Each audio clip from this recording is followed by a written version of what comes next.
Assalamu alaikum. I'm Razia Zahid. Today my topic is multiple intelligence. Multiple intelligence है gardener की theory of multiple intelligence. 1983 में उसने book लिखी है frame of mind. उसमें उसने मल्टीपल इंटेलिजेंस की थ्योरीज दी हैं। इससे पहले आईक्यू को ज़्यादा प्रेफरेंस दिया जाता था। आईक्यू तो बाय बर्थ होता है, उसको इंक्रीज नहीं किया जा सकता। इस मल्टीपल इंटेलिजेंस की थ्योरी आने के बाद जो बच्चों में इस मल्टीपल इंटेलिजेंसी को ग्रूम और नर्चर और डेवलप किया जा सकता है। इसकी थ्योरीज जो हैं 9 इंटेलिजेंस है।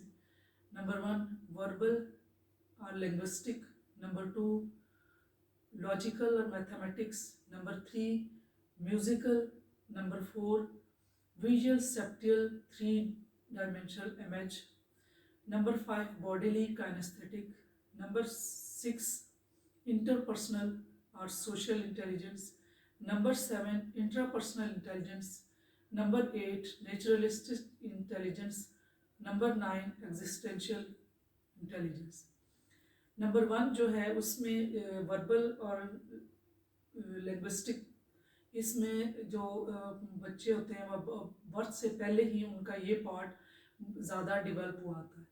इस वजह से उनकी इंटेलिजेंसी ज़्यादा होती है और जो इस इंटेलिजेंस के बच्चे होते हैं उनमें रीडिंग अच्छी होती है, स्पोकन अच्छी होती है, राइटिंग अच्छी होती है। और इस तरह के जो बच्चे हैं वो फ्यूचर में उनका कैरियर जो है वो एक राइटर बन सकते हैं, पोइट बन सकते हैं, लीडर बन सकते हैं और पॉलिटिशियंस बन सकते हैं। नंबर 2 लॉजिकल और मैथमेटिक्स। इस तरह के जो आईक्यू जिनमें हाई होता है तो उनका आईक्यू भी हाई होता है इस इंटेलिजेंसी में।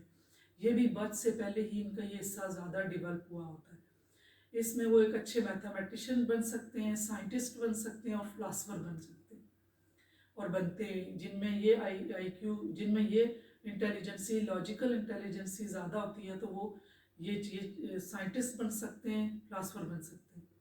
Number 3 musical intelligence. जो म्यूज़िकल इंटेलिजेंस हाई होते हैं तो वो कंपोज़र बन सकते हैं, म्यूजिशियन अच्छे बनते हैं और अच्छे गज़ल सॉन्ग्स बन सकते हैं। और इन लोगों में जो टोन होती है वो बहुत जल्दी पहचानते हैं, वो आवाज़ों की टोन, सॉन्ग्स की टोन, रिदम ये बहुत जल्दी रिकॉग्नाइज कर लेते हैं। नंबर 4 पे है विजुअल सेप्टियल 3 डायमेंशनल इमेज। इस इंटेलिजेंस में जो होते हैं बच्चे, ये इनको क्लूज दिए जाएं तो उनको बहुत जल्दी पिक कर लेते हैं। जिस तरह से ब्लैंक पिक्चर इनको दी जाती है और पिक्चर्स को कंप्लीट करना, तो ये इंटेलिजेंसी इनमें बहुत ज़्यादा होती है। और इस इंटेलिजेंट के जो बच्चे होते हैं इस टाइप के, वो बड़े होकर उनका जो कैरियर और फ्यूचर बनता है वो आर्किटेक्ट बनते हैं, इंजीनियर बनते हैं और अच्छे डिज़ाइनर बनते हैं। जिस तरह से अगर एक खाली प्लाट किसी बंदे को दिखाएं तो एक आम बंदा जिसकी सेप्टियल इंटेलिजेंस नहीं है इतनी हाई तो वो उसको परसीव नहीं करेगा, लेकिन एक इंजीनियर जिसकी ये हाई है तो वो अपने माइंड में ही वो पूरा स्केच बनाएगा और अपने पूरे माइंड में वो उसका एक मैप बनाएगा और उस पर एक अच्छा कोई भी बिल्डिंग डिज़ाइन कर सकता है। तो ये एक डिज़ाइनर बाद के फ्यूचर में ये बच्चे इस प्रोफेशन की तरफ जाते हैं। नंबर 5 पे है बॉडीली काइनेस्थेटिक। इस इंटेलिजेंस में जिनमें हाई होती है तो वो उनकी बॉडी मूवमेंट्स काफ़ी फास्ट होती हैं और ये लोग जो फ्यूचर में बनते हैं क्रिकेटर बन सकते हैं और स्विमर हो सकते हैं, ड्राइवर बन सकते हैं और प्लेयर हो सकते हैं। नंबर 6 पे आती है इंटरपर्सनल इंटेलिजेंस। ये इंटरपर्सनल और सोशल इंटेलिजेंस होती है। ये अच्छे लोगों के जो है ना इमोशंस को समझते हैं, उनकी बॉडी लैंग्वेज को समझते हैं और इनका फ्यूचर कैरियर जो होता है ये अच्छे काउंसलर बन सकते हैं, अच्छे टीचर बन सकते हैं और पॉलिटिशियंस बन सकते हैं और लीडर बन सकते हैं। Number 7 interpersonal intelligence. इस किस्म की जो इंटेलिजेंसी के लोग होते हैं वो उन्हें खुद के बारे में बहुत अच्छे से पता, उनको अपने इमोशन के बारे में पता होता है और वो उनकी अट्यूनमेंट अपने बारे में बहुत ज़्यादा अच्छे, वो खुद के साथ अच्छा कनेक्ट करते हैं, उनको पता होता है कि अभी उनका कौन सा इमोशन चल रहा है, उनकी कौन सी थॉट्स चल रही हैं, और वो उनकी अपनी इंट्यूशन भी उनको पता होती है। वो खुद के साथ मेडिटेट कर सकते हैं, अपनी बॉडी के साथ खुद के साथ वो मेडिटेट करते हैं। नंबर 8 पे आता है नेचुरलिस्टिक। इस इंटेलिजेंस के लोग जो है वो नेचर को समझते हैं कि चीज़ें क्यों हैं, क्या है, किस वजह से हैं। वो इन्वायरमेंट को देखते हैं, इन्वायरमेंट की एक एक चीज़, एनिमल्स को, रेन, अगर बादल हैं तो ये कब आएंगे, कैसे होंगे। तो इसमें जो इनका फ्यूचर है, बायोलॉजिस्ट और एंथ्रोपोलॉजिस्ट भी इसमें आते हैं।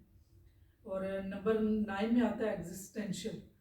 इस इंटेलिजेंस के लोग भी बहुत ज़्यादा इन चीज़ों को देखते हैं कि इंसान वो नेचर को बहुत लाइक करते हैं और नेचर के बारे में जानना चाहते हैं। इसमें भी फिलासफर भी होते हैं, इसमें स्पिरिचुअलिस्ट भी होते हैं, और खुद वो देखते हैं कि कायनात में कोई भी चीज़ है तो उसका वजूद क्यों है, कैसे है।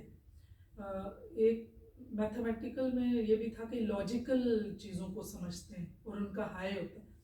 तो ये इस सारी वीडियो के बनाने का मकसद ये है कि स्पेशली पेरेंट्स और टीचर को ये चीज़ें पता होनी चाहिए कि जब किसी एक बच्चे में अगर कोई इंटेलिजेंसी नहीं है तो उसको फोर्स करके उसकी ईगो को हर्ट ना किया जाए। क्योंकि स्कूल में अगर एक बच्चा रीडिंग में या राइटिंग में या फिर स्पोकन में कम है तो उसको उससे स्पोकन की वजह से उसकी इंसल्ट की जाती है कि इस बच्चे को तो बोलना ही नहीं आता, इस बच्चे को पढ़ना ही नहीं आता। तो बच्चे उस वजह से जो हर्ट होते हैं और उनकी जो सेल्फ एस्टीम, उनकी लेट डाउनिंग की जाती है, तो उनकी सेल्फ एस्टीम लो होती है, जिस वजह से बच्चा बाकी सब्जेक्ट में भी इंटरेस्ट लेना छोड़ देता। तो आई होप कि मैंने ये जो मल्टीपल इंटेलिजेंस के बारे में बताया तो ये पेरेंट्स और टीचर के लिए बहुत फ़ायदेमंद होगा कि अपने बच्चों को फोर्स ना करें। क्योंकि अगर एक बच्चे में वो बाय बर्थ अगर उसकी वो स्ट्रेंथ ही नहीं है तो वो उसको अगर किसी की स्ट्रेंथ म्यूजिकल है, उसको अगर डॉक्टर बनाया जाए तो वो लॉजिकल तो है ही नहीं है उसका, वो किस तरीके से वो उस तरफ जाएगा। वो तो फिर खुद को स्ट्रेस होगा। अगर जो बंदा जिस कि मतलब जैसे जो को एक बच्चा डोमिनेंट राइट हैंडेड है तो उसको फोर्स करो कि लेफ्ट हैंड से लिखो, या बच्चा लेफ्ट हैंडेड डोमिनेंट है तो राइट से फोर्स करो, तो उसके लिए तो मुश्किल हो जाएगा। कर तो लेगा लेकिन वो स्ट्रेस में रहेगा और वो एक अच्छा सा उस प्रोफेशन में वो अच्छा साबित नहीं होगा। तो इसलिए टीचर्स और पेरेंट्स को ये चीज़ें पता होनी चाहिए कि अपने बच्चों को जज करें, देखें कि वो किस चीज़ में उनका इंटरेस्ट है और कौन सी एबिलिटी उनमें हाई है। तो ये इंटेलिजेंस एक बच्चे में 2-2, 3-3 भी हो सकती हैं, लेकिन उसमें भी जो पहले नंबर पे ज़्यादा स्ट्रेंथ है उसकी, तो उसकी तरफ उस प्रोफेशन में बच्चों को लेके जाएं। और नेट पे ये फ्री टेस्ट पड़े हुए हैं मल्टीपल इंटेलिजेंस के, ये अपने बच्चों के भी कर सकते हैं, फ्री में टेस्ट है और उसमें एनालिसिस खुद का भी कर सकते हैं कि हमारे अंदर डोमिनेंट कौन सी है। जो डोमिनेंट स्ट्रेंथ है वही प्रोफेशन चुनना चाहिए। और बच्चों की इंसल्ट स्कूल्स में स्पेशली कंपैरिजन, और घर में जो पेरेंट्स करते हैं, एक बच्चा अगर किसी एक चीज़ में वो हाई है तो वो दूसरे को नहीं, वो देखो वो बच्चा उस चीज़ में हाई है। ये कंपैरिजन जो है ना बच्चे की सेल्फ एस्टीम को लो करता है।